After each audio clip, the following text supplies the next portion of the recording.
A1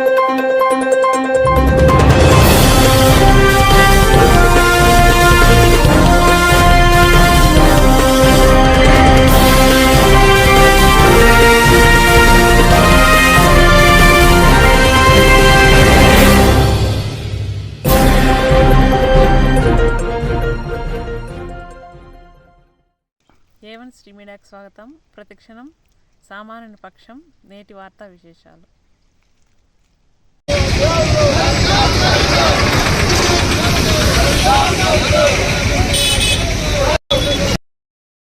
Babasaheb Ambedkar ఆశయాలను సాధిస్తాం. Doctor BR Ambedkar ఆశయాలను ఈరోజు భారతీయ జనతా పార్టీ కదిరి పట్టణ శాఖ ఆధ్వర్యంలో భారత ముద్దుబిడ్డ డాక్టర్ బిఆర్ అంబేద్కర్ గారి పుట్టినరోజు శుభాకాంక్షలు తెలియజేసుకుంటూ భారతీయ జనతా పార్టీ కార్యకర్తలు ఈరోజు పెద్ద ఎత్తున వచ్చి వారికి పూలమాలలు వేసి పుట్టినరోజు శుభాకాంక్షలు తెలియజేసుకోవడం జరిగింది.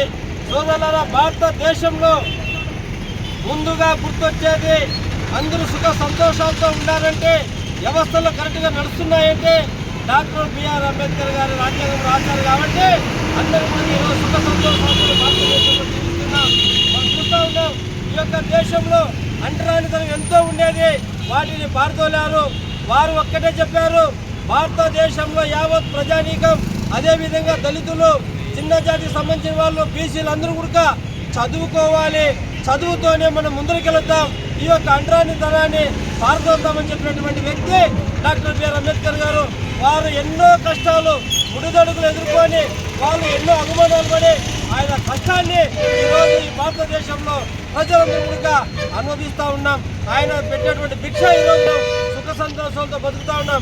కాబట్టి డాక్టర్ బిఆర్ అంబేద్కర్ గారు ఒకటే ఆ రోజు అడిగారు, అయ్యా ఈ దేశంలో చాలా ఉన్నతమైన కుటుంబాలకు మాత్రమే ఓటు హక్కు కల్పిస్తున్నారు, అలా కాదు 18 సంవత్సరాలు నిండిన ప్రతి వ్యక్తి కూడా ఓటు హక్కు కల్పించాలని అడగడం. ఈరోజు మారుమూల పూర్వ గుడిసెల్లో కూడా బడా బడా నాయకులు, గొప్ప గొప్ప వాళ్ళు కూడా వెళ్ళి అమ్మ మాకు ఓటు వేయండి, అయ్యా మాకు ఓటు వేయండి అని అడుగుతున్నారంటే డాక్టర్ బిఆర్ అంబేద్కర్ గారు ఓటు హక్కు కల్పించారు. కాబట్టి ఈరోజు అందరూ ఓట్లు అడుగుతూ ఉన్నారు.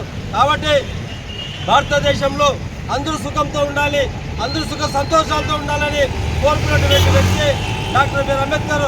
కాబట్టి భారత ప్రధానమంత్రి నరేంద్ర మోడీ సబ్కా సాత్, సబ్కా విశ్వాస్, సబ్కా అని చెప్పేసి 3 పథకాలతో ఈరోజు దేశంలో అందరికీ కూడా ప్రభుత్వ పథకాలు అదేవిధంగా పరిపాలిస్తున్నటువంటి నరేంద్ర మోడీ గారు డాక్టర్ అంబేద్కర్ గారి ఆశయాలతో ఈరోజు భారత ప్రధానమంత్రి కింద ఉన్నటువంటి యావత్ ప్రజానీకాన్ని, పేదవాళ్ళను కూడా ముందుకు తీసుకెళ్తున్నాడని చెప్పి తెలియజేసుకుంటూ అవకాశం ఇచ్చిన మీకందరికీ ధన్యవాదాలు. జై హింద్, జై భారత్ మాత.